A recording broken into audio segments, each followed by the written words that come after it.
அதையும் சொல்லிட்டு போனாதான் சரியாகும்.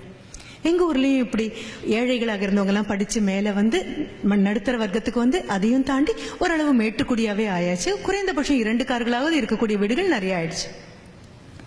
நாங்க பண்ண ஒரு பெரிய தப்பு இருக்கு. எங்க அம்மா அப்பா தடம் புரளாத இடங்கள்ல நாங்க தடம் புரண்டுட்டோம். குழந்தைகளுக்கு அன்பு நினைச்சிட்டு செல்லம் கொடுக்க ஆரம்பிச்சிட்டோம். நீங்களும் அதே தான் பண்ணிட்டு இருப்பீங்க. Unfortunately, love is different from pampering. நமக்கு அடையாளம் தெரியலங்கிறது மட்டும்தான் சத்தியம். அன்பு கண்டிக்கும், அன்பு கண்ணு பார்த்து தப்புன்னு சொல்லும். அன்புக்கு கசப்பு தெரியாது, காழ்ப்பு தெரியாது. அன்பு அரவணைக்கும், அன்பு குளிர்காய அனுமதிக்கும், அன்பு சுடும், அன்பு இதமாக இருக்கும். செல்லத்துக்கு இது எதுவுமே தெரியாது. செல்லம் பயப்படும், செல்லம் கோழைத்தனமானது. குழந்தைக்கு வேணுமோ வேண்டாமோ கொடுத்துக்கிட்டே இருக்கும். கேட்காததெல்லாம் கொடுக்கும், லஞ்சமாக கொடுக்கும். லஞ்சமாக கொடுக்கறதெல்லாம் அன்புன்னு ஒரு பேரும் பண்ணும். குழந்தை ஒரு தடவை சீறினா ஆடி போயிடும் இந்த செல்லம். எனக்கு தெரிந்த எத்தனையோ பெற்றோர்கள் குழந்தைங்களை கடுமையாக திட்டுறதுக்கு பயப்படுறாங்க. நாம ஏதாவது சொல்லி குழந்தைங்க ஏதாவது பண்ணிடுச்சுன்னா நான் மறுபடியும் கூப்பிட்டு கேட்பேன், அது என்னங்க நீங்க ஏதாவது சொல்றது, குழந்தைங்க ஏதாவது பண்றது? ஏன் அந்த குழந்தையுடைய அறையில் இருக்கக்கூடிய டவர் போல்ட்டை கூட கழட்டி வச்சு அப்பா அம்மா இருக்காங்க. அது ஏதாவது பண்ணிடுச்சுன்னா என்ன பண்றது? எங்க அப்பா அம்மாக்கு அந்த பயம் வந்ததே கிடையாது. என் தாத்தா பாட்டிக்கு சுத்தமா அந்த பயமே கிடையாது. கண்ணம் பழுக்கிற மாதிரி ஓங்கி ஒன்று வைப்பாங்க, ஆனா அடுத்த நிமிஷம் அவங்களே தான் கோவிலுக்கும் கூட்டிட்டு போவாங்க. அந்த அடியில திருத்தணுங்கிற எண்ணம் தான் இருந்திருக்கே தவிர தாக்கணுங்கிறதே கிடையாது. ஆனா இப்போ பயந்து பயந்து பயந்து வாழக்கூடிய ஒரு தாய் தகப்பனா மாறியாச்சு. குழந்தைங்களை கண்டிக்க கூடாது, குழந்தைங்களை எதுவும் சொல்லக்கூடாது. Please try to understand. கோழி மிதித்து குஞ்சு முடமாகாது.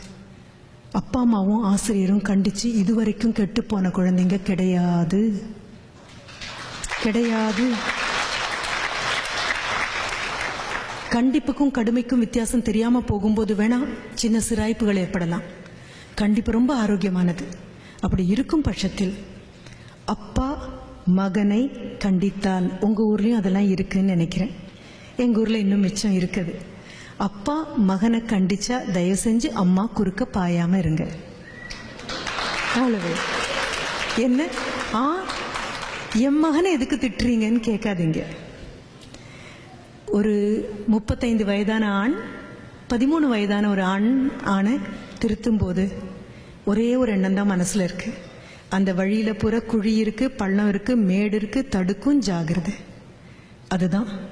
அப்படி ஓடி வந்து அம்மா அப்பா என்ன திட்டுறாரு அப்படின்னா நானே திட்டணும்னு நினைச்சேன், உங்க அப்பாவா திட்டுறாரு வாங்கிக்கோ அப்படின்னு சொல்லுங்க.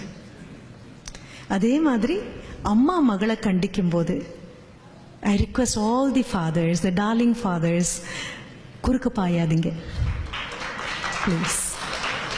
நான் சொல்றது ரொம்ப ஆன்டிக்வேட்டடா புராதனமான வழக்கில் இருந்து ஒழிந்து போன ஒரு விஷயமா தோணினா கூட உண்மை அதுதான். அம்மா திட்டும் போது அப்பா குறுக்க வராதீங்க.